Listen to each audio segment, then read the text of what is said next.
Hello everyone, this is Guy from Panyo Studio, and today I'm going to do something a little different, which I hope will become a series. Oh, a mini-series should we say. Basically what I want to do is show you all my headcanons for all the engines, and what my ideal Thomas characters would look like.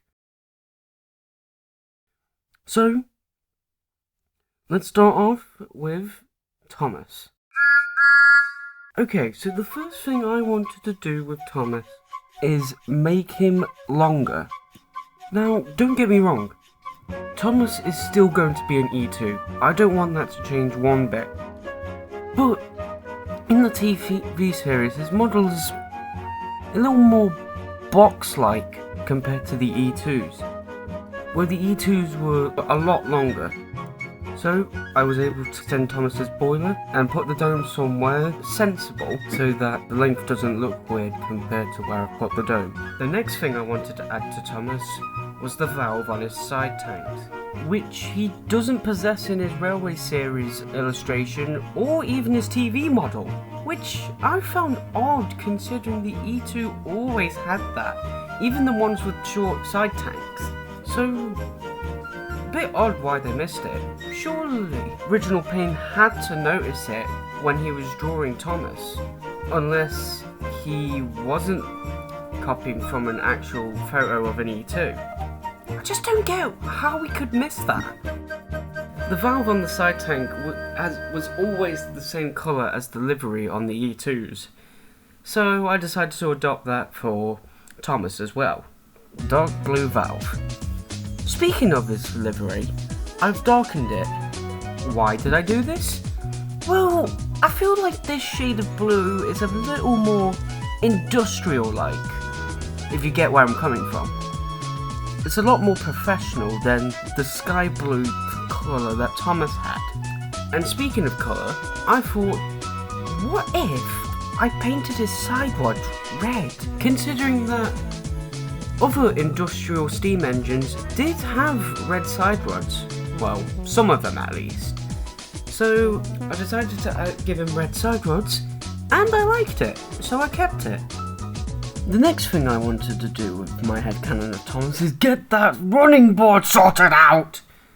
Thomas's running board has been one giant mine screw for Wilbur Awdry. Well, it was. And then it was one giant mind screw for the fandom because Wilbur Awdry's plan to solve the running board issue wasn't very solid. Thomas had a dip in on the front of his running board, but not at the back. So how did Wilbur Awdry solve this? He made the story Thomas Comes to Breakfast, where he crashes into the station master's house and comes back in Percy's predicament with a straight running board, which made him even less E2-like.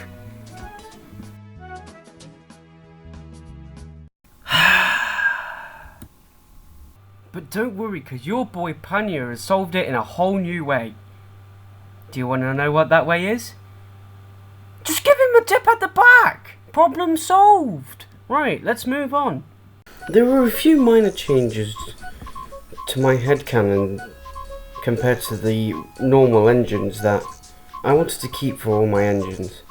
First off, I wanted NWRs printed somewhere on them, and the number underneath. So, I just wrote out NWR in red and gold font. I put the gold font over the red font, so it looks like it's got a red outline, and then just put number 1 underneath. Another thing I wanted to do with Thomas was, well, and all the other engines as well, is give them white buffers. This will go for most of the characters, with a few exceptions. And now, in terms of design, Thomas is finished. But there's just one more thing I want to do with all the engines in my headcanon. And that is give them last names. Now, I know there's going to be some people who don't agree with this idea. I know that. But I think by giving them last names, I think it adds to their background and relations to other engines in ways you don't actually expect. And the rule of thumb for my headcanon when it comes to last names is the last name depends entirely on the last name of the designer of said engine. For Thomas, he was designed by Lawson Billington, so his full name would be Thomas Billington. And that's it. That is my headcanon for Thomas. What do you think? Do you agree with it? Is there something you'd change? Let me know in the comments. Thank you everyone for watching this video, and I'll see you later. Bye!